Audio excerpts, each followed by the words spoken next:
If you're a wine lover like me, I'm going to let you in on a little secret. I found the most personalized wine club that has amazing wines and exclusive perks. It's called First Leaf. As a First Leaf member, I get to discover new wines I'm guaranteed to enjoy. That's because First Leaf gets to know your unique preferences. To start, I answered a few quick questions on their website about what flavors I like, how often I drink wine, and if I prefer red, white, or rosé. The answer is always rosé. Based on my answers, First Leaf curated an amazing selection of wines just for me. And when I rate those wines, my wine selection gets even more tailored. I prefer a dry rosé with fruity notes, and First Leaf gave me exactly what I asked for. Also, I loved how easy it was to join and to set up shipping. Very, very simple. But best of all, I get to choose when I want my box delivered and how often I get new assortments of wine. Being part of First Leaf Wine Club also has its perks. As a member, I get access to their incredibly helpful wine concierge. So, if I want wine pairing advice or to talk about the wines in my box, I can always speak to one of their experts. Plus, I get member exclusive pricing on every order. Join the wine club today and discover new wines you'll love with First Leaf. Go to tryfirstleaf.com/ratchet to get your first box. That's tryfirstleaf.com/ratchet. Tryfirstleaf.com/ratchet. This just in. Body odor is officially canceled for good this time. Unlike certain other deos, Lumi Whole Body Deodorant is powered by mandelic acid to deliver outrageous 72-hour odor control everywhere from your pits to your feet, and yes, even your privates. In fact, it was patients' concern about private part odor that originally inspired the OBGYN who invented Lumi. As a special offer for listeners, new customers get 15% off all Lumi products with our exclusive code. And if you combine the 15% off with the already discounted starter pack, that equals over 40% off their starter pack. Use code RATCHET15 for 15% off your first purchase at lumideodorant.com. That's code RATCHET15 at LUMEDEODORANT.com. Ladies and gentlemen, boys and girls, and those who don't identify as either, you are listening to Ratchet and Respectable. My apologies that this is so late. I can't blame it on anything. This podcast was due on Friday. I'm recording it on Sunday. I didn't have the wherewithal to be able to record for the last couple of days. I haven't been to sleep. That's not true. The last 2 nights, I've slept more than usual. But for the last 3 weeks, I haven't slept more than 3 hours a night. I'm about to cry. I haven't slept more than 3 hours a night. I'll sleep during the day. Sometimes I told you before, like 9 a.m. to 5 p.m. It's starting to affect my mental health. Even when I get the 8 hours of sleep in the middle of the day, it's a mental mind fuck to like basically exist only in the darkness. So when I am actually awake, I'm operating through this weird fog. Like I feel half dead most of the time. And then the exhaustion, like the lack of sleep, I'm starting to do like weird shit that makes me feel crazy. I'm bumping into things or I'm dropping things or I'm just forgetting basic things. Like if you've heard me on the last couple podcast episodes, I picked it up when I was editing, but like I can't remember the words for certain things and I'm like, what do I want to say? How do I want to say? I- And like the shit that's really freaking me out is I've been trying to reset my sleep patterns. So like if I wake up at I don't know, 5 p.m. because I slept all day, right? I'll try to stay up till 8 p.m. or push to 10 p.m. the next day. So I'm up for over 24 hours. And then like crazy shit starts to happen. Like I'll see shit crawling on the walls out the corner of my eye. I know that sounds crazy. I'm literally hallucinating because I'm sleep deprived. And I have to tell myself, like, this shit's not real. This is fucking crazy.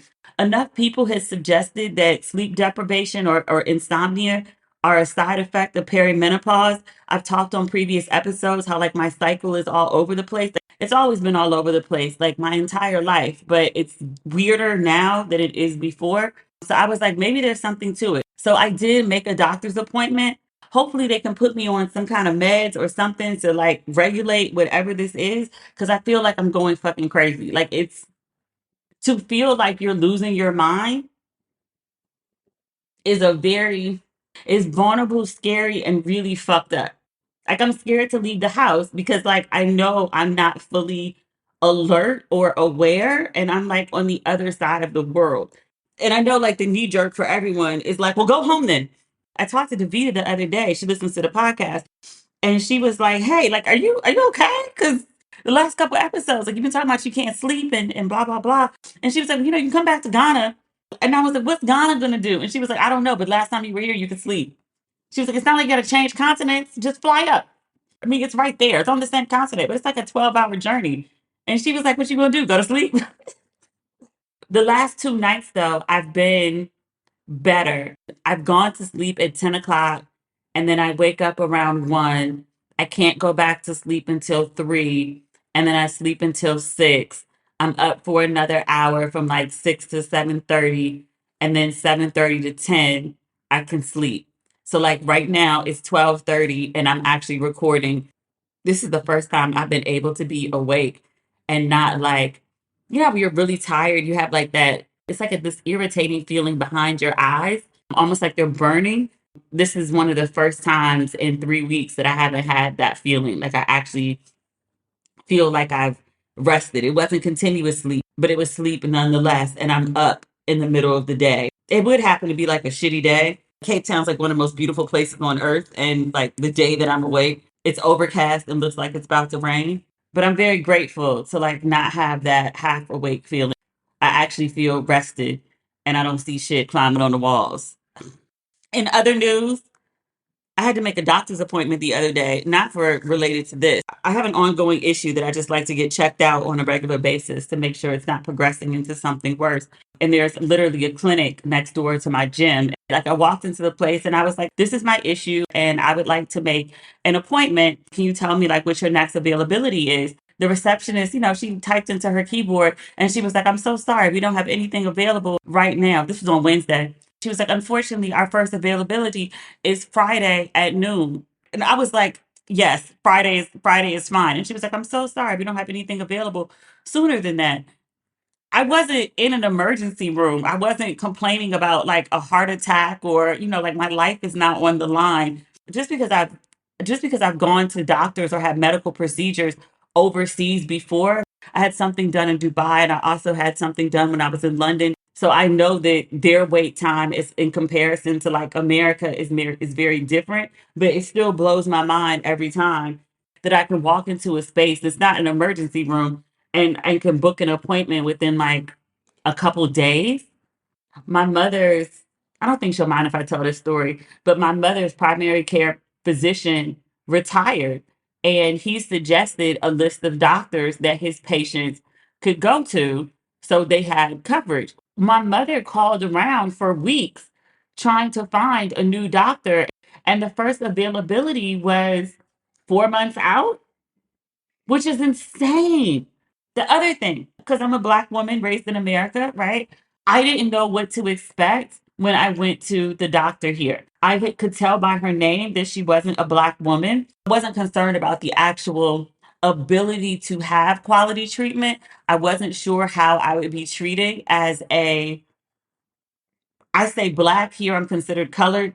That's a whole separate mind fuck. But just as a black woman used to interacting with American healthcare system, I did a ton of pre-research. So I knew what to ask. I knew how to advocate for myself. I went on guard in case like the doctor treated me shitty. It was literally, I actually felt like a human, not a patient.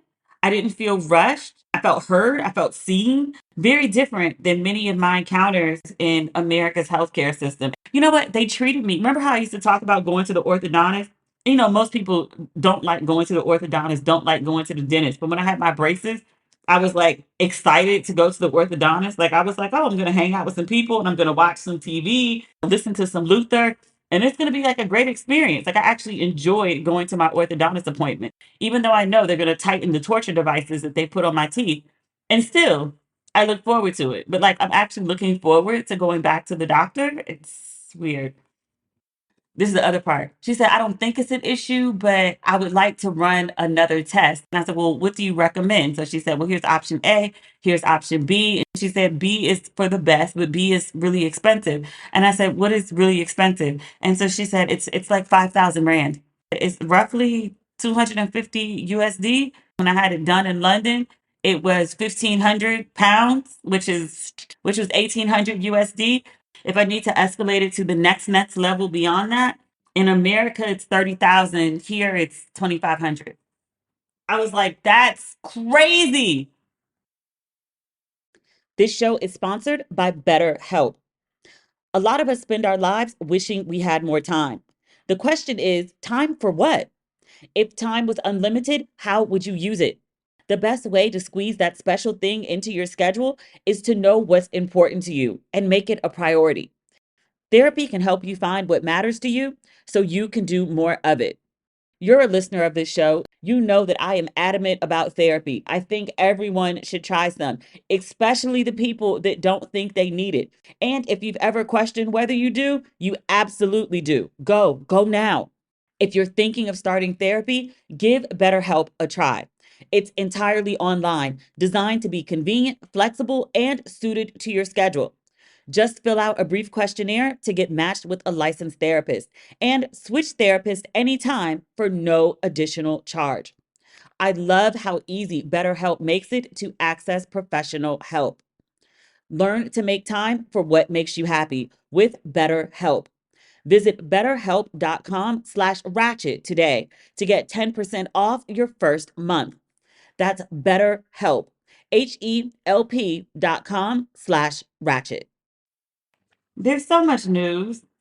I finished DR from Detroit. It was the last episode of the season. It was only 8 episodes. It was so good. I hated to see it end, but also I'm kind of like WTF on that ending. And it did exactly what it's supposed to do, which is to make you want to tune in for season two to anticipate it. I can't see why BET wouldn't do a season two. I'm sure the show is expensive. It looks like good money spent on budget, and it's critically acclaimed. I can't think of any other BET show that's gotten this much attention as DR from Detroit. First Wives Club got good conversation, but I don't even think that got the kind of attention that DR from Detroit is getting. I saw there was a big write up in the Washington Post. I didn't get a chance to read it yet. Shout out to my friend, my sister, Helena Andrews Dyer. Mr. Dyer don't play about that last name. Helena Andrews Dyer. I was at the wedding. I saw it happen. She did a great profile on Diara Kilpatrick, is related to Kwame Kilpatrick. I think they're half sister. You know, black people don't really do that half thing. Like either you is or you isn't. But that show is so good. I know I talk about it every episode, and I told y'all why. Like I need to see it a season two. I need many people to tune into this show because I need to know what happens next. I'm like, okay, like mission accomplished. But like now what? There's so many loose ends. And I like just hanging out with the characters. That's always a sign of a really good show. If the characters were real people, would I want to associate with them? Would I want to be part of their friend circle? Yes, I would. Speaking of TV, I mean, this is not TV, this is film. Luther Vandross, did we talk about this before? There's a documentary coming about Luther Vandross. It's called Never Too Much. It's showing at the Tribeca Film Festival, which is listing it as the New York premiere, but not the world premiere or the US premiere, which leads me to believe that it's being shown in other places, but it's definitely going to be in New York. The problem for me, at least, is the Tribeca Film Festival overlaps with ABFF, American Black Film Festival in Miami. I'm definitely going to Miami. I live for that festival. It's one of my faves. But I'm trying to figure out, are you going to have Luther too? Because Tribeca's calling it the New York premiere. Is there a Miami premiere? Because it's a movie about like a black man, and ABFF is black people. I feel like Luther should be there.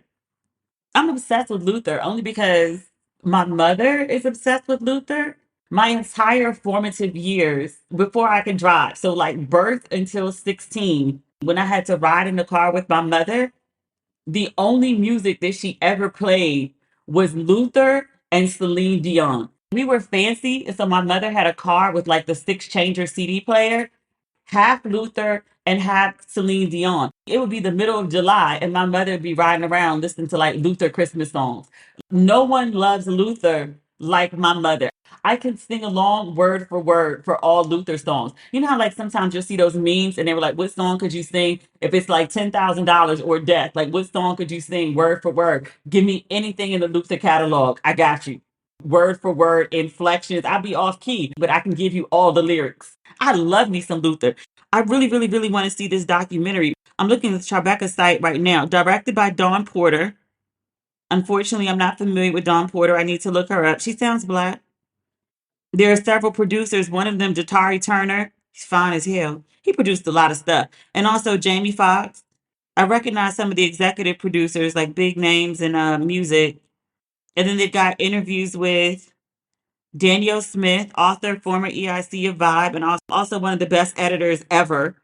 Nile Rodgers, Valerie Simpson. Valerie is in Ashford Ann, one of the greatest songwriters, both of them ever born, ever made. Lisa Fisher. Remember Lisa? How can I ease the pain? I'm not even gonna try to fuck around and hit them high notes. If I recall correctly, she was one of Luther's background singers for years. And he told her to go break out and do her own thing, which I think is the same thing that Patty said to Luther at one point and was like, sir, like I appreciate you singing in the background. Singing in the background. But no, I want to say Patti LaBelle said that to Luther at one point and was like, sir, you're in this background. You have no business here. Like, go do your own thing. But Luther also said that to Lisa Fisher. And then, she went and made a classic. I don't recognize all of these names. Clive Davis, Mariah Carey, Dionne Warwick. They're all a part of the documentary. I'm so excited about this. Have we talked about this before? Because I've been really like stalking this film. If you're a wine lover like me, I'm going to let you in on a little secret. I found the most personalized wine club that has amazing wines and exclusive perks. It's called First Leaf. As a First Leaf member, I get to discover new wines I'm guaranteed to enjoy. That's because First Leaf gets to know your unique preferences. To start, I answered a few quick questions on their website about what flavors I like, how often I drink wine, and if I prefer red, white, or rosé. The answer is always rosé. Based on my answers, First Leaf curated an amazing selection of wines just for me. And when I rate those wines, my wine selection gets even more tailored. I prefer a dry rosé with fruity notes, and First Leaf gave me exactly what I asked for. Also, I loved how easy it was to join and to set up shipping. Very, very simple. But best of all, I get to choose when I want my box delivered and how often I get new assortments of wine. Being part of First Leaf Wine Club also has its perks. As a member, I get access to their incredibly helpful wine concierge. So, if I want wine pairing advice or to talk about the wines in my box, I can always speak to one of their experts. Plus, I get member exclusive pricing on every order. Join the wine club today and discover new wines you'll love with First Leaf. Go to tryfirstleaf.com/ratchet to get your first box. That's tryfirstleaf.com/ratchet. Tryfirstleaf.com/ratchet. Um, America, y'all, y'all look crazy. This is always how I know when shit has really hit the fan in America. When people hear my accent or my dialect rather and start asking me about Trump and what the fuck is going on in America, that's how I know that we're in a really bad space.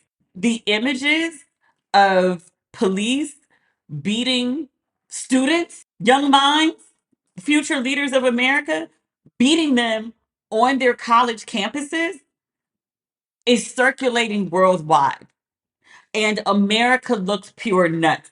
Us supporting Israel as Israel destroys Palestine, as there is a active genocide, as for years and years and years, the relationship between Israel and Palestine has been equated to apartheid. I'm in South Africa, which is probably the best known country for apartheid. You can imagine that here there is a strong pro Palestine stance, but also just worldwide, people are looking at what's happening in Gaza and being like, hey, hey, hey, I know Israel, like, we hear you on your right to protect yourselves, but you're killing women and children. It's not like two armies are at war and on some, like, well, this is what y'all signed up for. Okay. But y'all are bombing an entire country into oblivion.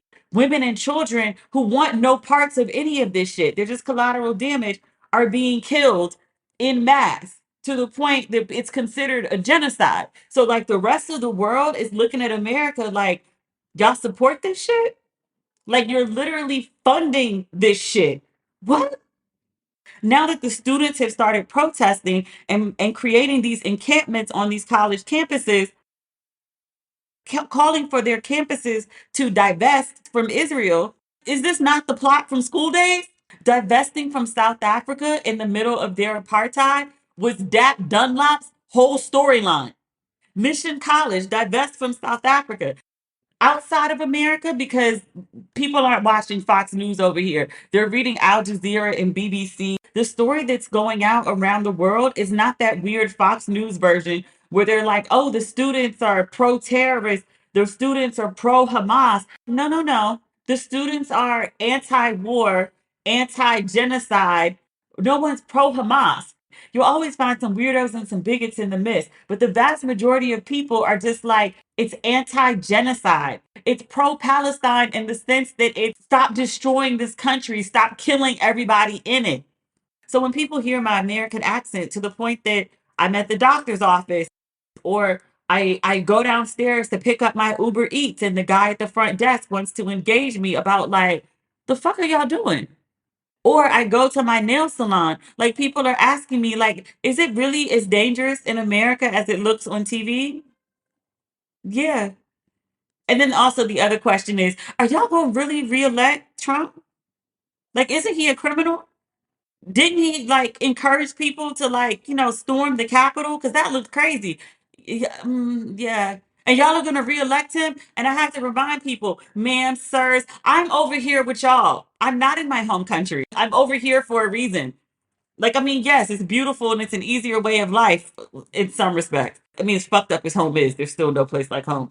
But I know it's really bad when casually, like, people hear my accent and just like, hey, hey, hey, American, account for yourself. What the fuck are y'all doing? I don't know. But y'all look crazy. And I know it's not y'all, it's in the listeners. Because I feel like most of the people that listen to this podcast are probably anti war, anti genocide, pro student. I don't understand how universities are so ill prepared for students protesting. It's kind of what students do. It's not like this is the first time the students have ever protested on college campuses. Like, y'all don't have no preparation plan for this. Like, there's no emergency plan for, like, the students get riled up and they decide they want to protest. Or your plan is, you know what, let's call the police on the kids because that's what college students are. We're talking about people who are largely from 18 to 22. Totally respect their adulthood, but also acknowledge they're extremely young people. They're idealistic. They've been taught that there's a way that the world is supposed to work that operates on fairness and decency and equality. And then they see it not happening. And they're just like, they're very outraged because they're like, this is not what I was taught. We need young people. We need their idealism. We need their optimism. Like it keeps us human. But I'm like, these are students. These are people that walk around with like backpacks with like laptops and books. They're devoting 4 years of their life to study. They're nerds. And you turn the police on them? The police? We've watched police beat the fuck out of black people for so long, and it's become almost tolerable. Black folks make a bunch of noise about it, but America at large has just kind of accepted that, like, okay, the police beat black people, and it is what it is. The same cops are now going on college campuses beating the fuck out of rich white kids or white kids with rich parents. Because we're watching violence break out on Columbia's campus, NYU's campus, Emory's campus. Tuition there is like $50,000, $60,000 a year. You beating on them kids? They're beating on the kids. They're beating on professors. They got snipers on the roofs of college campuses aimed at students. What the fuck? And it's only a matter of time. I'm recording this on Sunday. The administrations keep calling in the police. The American police force cannot be trusted not to escalate shit into mass chaos. Some of these kids are going to end up shot or killed, brutally, violently beaten, and then all hell is going to break loose. It is horrific the way that so many of these institutions are treating their students as if they're criminals. I was following a thread on Facebook, and this guy asked, "Can you just give me an instance where students protesting for whatever issue it was, where the students were on the wrong side of history? Whether it was Vietnam, whether it was apartheid in South Africa, whether it's anti genocide in Gaza. They're not wrong. They're also not armed, and you've released the police on them." So I'm so proud of the students in my alma mater and the students around the country who are protesting right now. Extremely proud of the students. The world is watching and you're doing the right thing. The administrations, trash, trash. I can't say I can't believe they're acting like this, but also at the same time, I can't believe they're acting like this. You're turning the police on your own fucking students and your own fucking rich white students at that. You realize their parents gonna sue the fuck out of you, right? You don't see that coming? Okay. Hey there, overwhelmed foodies. Are you drowning in a sea of meal kit options, feeling like you're in a bad dating game where every contestant looks the same? Fear not, because amidst the chaos, there's one shining star worth your culinary affection. Home Chef is not just another fish in the meal kit sea. They're the gourmet catch you've been dreaming of. Say goodbye to swiping left on lackluster meals and swipe right for the one brand that'll make your taste buds swoon. Home Chef provides fresh ingredients and chef designed recipes conveniently delivered to your doorstep to simplify your cooking experience. They have over 30 options a week and serve a variety of dietary needs, so you don't have to worry about what to make ahead of time. And this is my favorite part, it's not only convenient, it's economical too. Home Chef customers save an average of $86 per month on groceries. And the food is delicious. For a limited time, Home Chef is offering my listeners 18 free meals, plus free dessert for life, and of course, free shipping on your first box. Go to homechef.com/ratchet. That's homechef.com/ratchet for 18 free meals and free dessert for life. You heard that right. Homechef.com/ratchet. Must be an active subscriber to receive free dessert. It's so hard to talk about like basic shit after we talk about like deep shit, like, genocide. All this other stuff is so basic. Oh, speaking of students, Angela Bassett, I guess this is good black news. Angela Bassett is the keynote speaker for graduation at Spelman. Angela Bassett is a good get. She's an excellent orator. I'm gonna see if I can find that speech. I feel like Spelman's graduation will be live streamed somewhere. If somebody doesn't live stream the whole thing, somebody's mama is gonna record the whole thing. It'll end up on YouTube. But I would like to see it.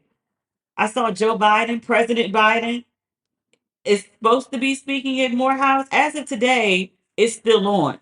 I saw people online speaking about how he shouldn't be speaking at Morehouse because, the idea is that Biden supports genocide and why would he be speaking at Morehouse and, blah, blah, blah, blah, blah, blah. On things like this, I defer to the students. I mean, it's their commencement.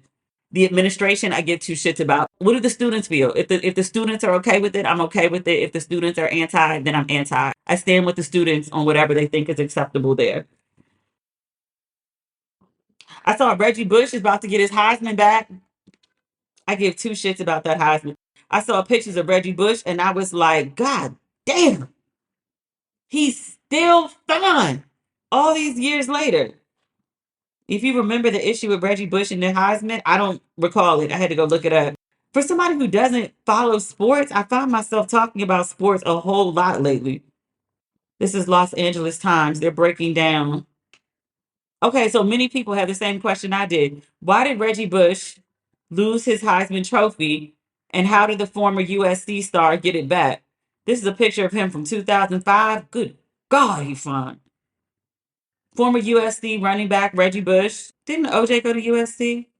It's top of mind because I watched all those OJ documentaries right after he died. Okay, Reggie Bush won the Heisman in 2005, and then he lost it in 2010, and he finally got it back this week. LA Times notes it's been, quote, a long, strange trip for the player who went on to win a Super Bowl in the NFL and serve as a college football analyst on Fox. And then they get into what happened. Okay, so why did he lose his Heisman Trophy in 2005? They said it was a USC team full of superstars, and Bush was the biggest of them all.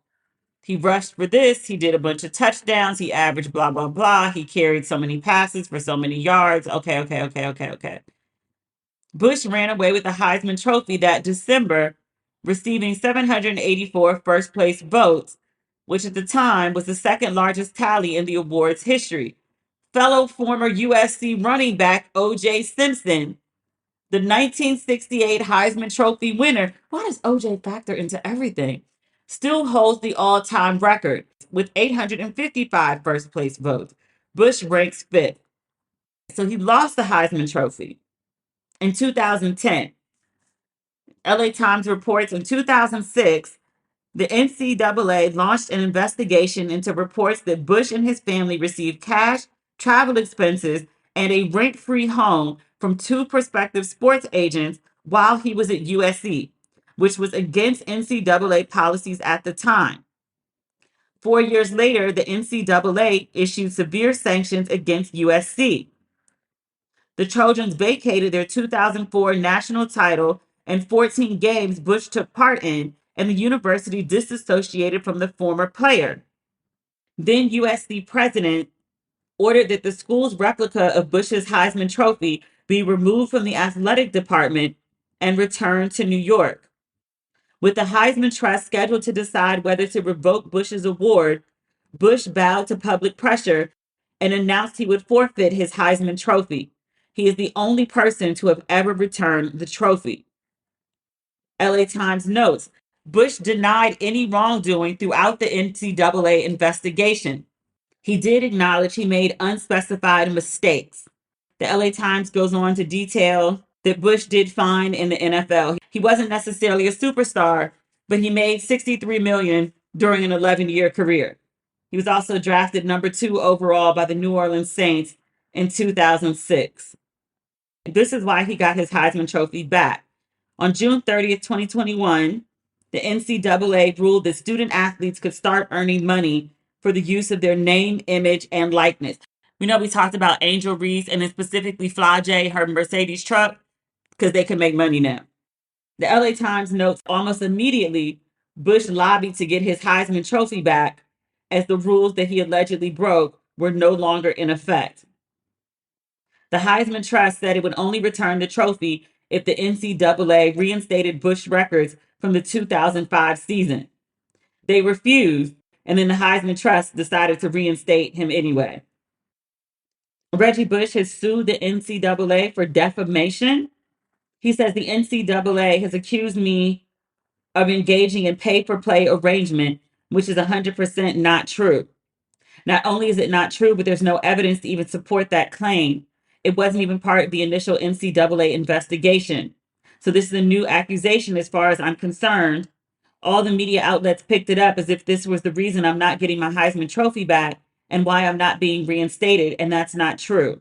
That's what this lawsuit is about. It's about the truth, getting the facts out, and holding the NCAA accountable.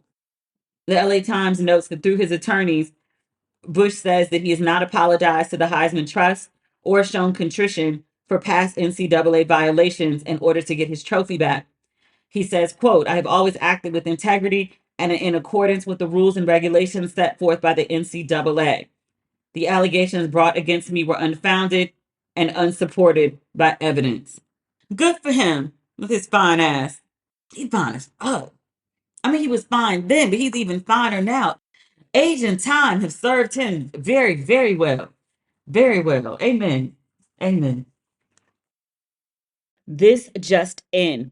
Body odor is officially canceled for good this time. Unlike certain other deos, Lumi whole body deodorant is powered by mandelic acid to deliver outrageous 72-hour odor control everywhere from your pits to your feet, and yes, even your privates. In fact, It was patients' concern about private part odor that originally inspired the OBGYN who invented Lumi. Fast forward 6 years, and her game changing whole body deo has now earned over 300,000 5-star reviews from people like me who love smelling great and feeling confident from head to toe. Now, admittedly, I was nervous about using Lumi, but I wanted to try something new. And Lumi works. I just stick to pits, but it's also good for underboob, thigh folds, belly button, butt cracks, vulvas, and feet. Lumi is clinically proven to block odor all day and control odor for up to 72 hours. I know you're like, how is that possible? Okay. Unlike certain traditional deodorants that try to mask odor with a fragrance, Lumi is formulated and powered by that mandelic acid that I mentioned. It stops odor before it starts, which makes Lumi more like a pre-odorant than a deodorant. Lumi Starter Pack is perfect for new customers. It comes with a solid stick deodorant, cream tube deodorant, two free products of your choice, like mini body wash and deodorant wipes, and free shipping. As a special offer for listeners, new customers get 15% off all Lumi products with our exclusive code. And if you combine the 15% off with the already discounted starter pack, that equals over 40% off their starter pack. Use code RATCHET15 for 15% off your first purchase at lumideodorant.com. That's code RATCHET15 at LUMEDEODORANT.com. On May 10th, Kingdom of the Planet of the Apes is coming to IMAX and theaters everywhere. What a wonderful day! This summer, one movie event will reign. It is our time. They stole my village. I know where they're taking your clan. Bend for your king. Never. Kingdom of the Planet of the Apes. Only in theaters May 10th. Tickets on sale now. Rated PG-13. Some material may be inappropriate for children under 13. There's no way we can get to everything on this list. I think we'd be remiss if we didn't speak about Jeezy because that story is everywhere. Jeezy and his estranged wife, because their divorce is not final, Jeannie from The Real, he filed for divorce from her a few months ago, and they have been in, I wouldn't say a public feud. They're filing these documents to the court, but those documents are public, so the press is able to access everything that they're accusing each other of. The most recent accusation by Jeannie is that Jeezy was beating the brakes off her while they were married. I'm pulling this up on Billboard. It says, quote, the track pioneer, is that what he is? Filed for divorce from his wife in September 2023 after 2.5 years of marriage. There was a court filing on April 25th. I think that was Thursday. It was obtained by Complex Magazine. Let me just go ahead and click on this link to Complex since they're the source. They will probably have more details. The headline there is Jeannie Mai accuses ex-husband of physical abuse and child neglect. Jeezy denies accusations. She says in her court filings that Jeezy has a history of violence and recklessness that put their family in danger. Regarding the recklessness, she says on October 11, 2023, this is after Jeezy's divorce filing, she said she had to remove their 2-year-old daughter from their Atlanta home after the toddler was discovered with Jeezy's Louis Vuitton bag that allegedly contained an AK-47. According to court documents, that same firearm was later found on the couple's bedroom floor where the child could have easily accessed it. The child is 2. She also accuses Jeezy of assaulting her multiple times. She says one of those instances occurred in January 2022, just 3 weeks after she'd given birth to their daughter. She says she and Jeezy were sitting inside a parked car when he began berating her with insults and struck her in the face with a closed fist. She alleges that the punch caused a hemorrhage. She says after that, she and Jeezy decided to work things out and confided in their pastor and therapist later that week. However, I'm still reading on Complex. Jeezy allegedly attacked her just several months later while they were staying at a Ritz-Carlton in San Francisco. Jeannie says Jeezy choked her from behind and then pushed her down a flight of stairs, which prompted hotel security to intervene. Jesus. It's another incident. She says this happened in 2022 after the Atlanta mayor's mass ball hosted by the United Negro College Fund. Quote, an irate Jeezy demanded they leave the event after she had gone to the bathroom without telling him. Before making their way home, Jeezy allegedly told their driver to get out of the car and proceeded to verbally abuse his wife.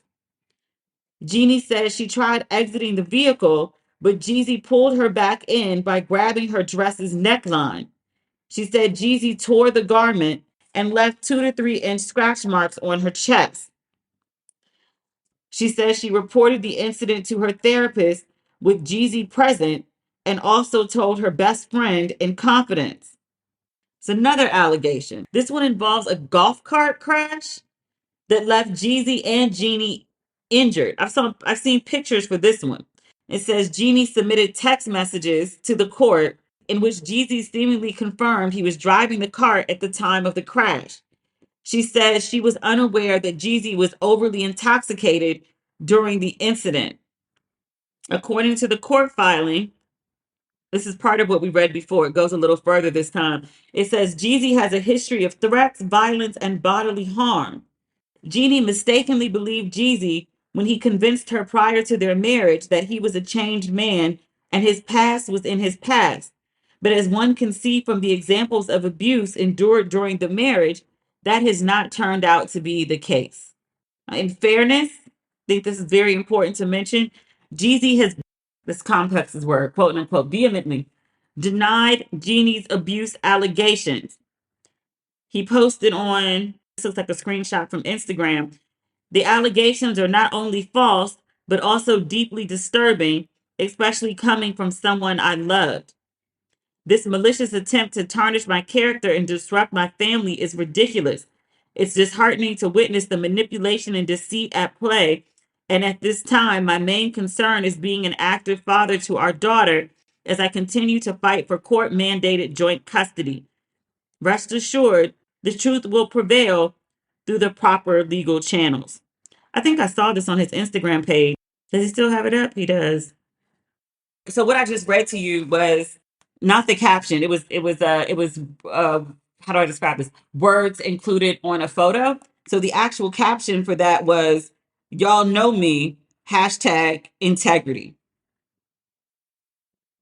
Friend, I know your persona. I don't know you like that. I can name you a couple songs. You make great music. You sound good in sit downs with Nia Long. Your book, I never read it, but by all accounts, people were like, Jeezy's a grown ass man. Like he grew up, like as you're supposed to. Like he went from the snowman to, Jeezy. Okay. Did y'all know me? I don't know you. I'm sorry. I do know Jeannie got pictures, her leg all bruised up. And I was like, well, where the bruises come from? Same thing I had with Jonathan Majors. Like, okay, you didn't do it. Well, then who did it? How to get there? Like, did she do it to herself? Your story differs from her story. She has a story. What's your story? Jeezy needs a story. You ain't got no story. You're just denying what happened. Like, y'all know me. I don't know you. I'm not saying you did it. I'm just saying I don't know you to make a judgment call on like who you really are when I don't have my headphones on. So we going on like who you are in your music. I don't think that's the you want us to know in defense of what she's alleging in this case. Maybe the hardcore fans know something different. I'm a casual fan. Like I know you as a snowman, sir. I know he's a street nigga. Like you like y'all know me. I'm like, oh, this sounds like some street nigga shit.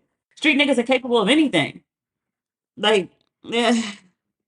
Again, I'm not saying he did it. I'm just saying like the defense that he's using, trying to convince people that he didn't, is really not the strongest defense. Especially when Jeannie got like, pictures and she's like, well, we talked to our pastor, we talked to our therapist. I told the people at the time, that don't look good for you, bruh. If she tracks out statements from those people, can therapists take the stand?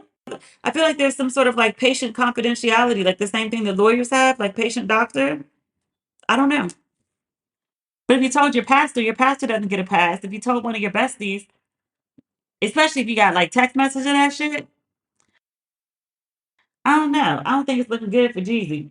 I saw a lot of people being like, well, if he was beating the brakes off her, he's the one that filed for divorce. And she said she was blindsided. And like, that doesn't make any sense because if he was beating her, why would she want to stay with him? People stay with their abusers all the fucking time. Like, that's not no new news. Why didn't she leave after he beat her? I don't know. But a lot of people get beaten, don't leave.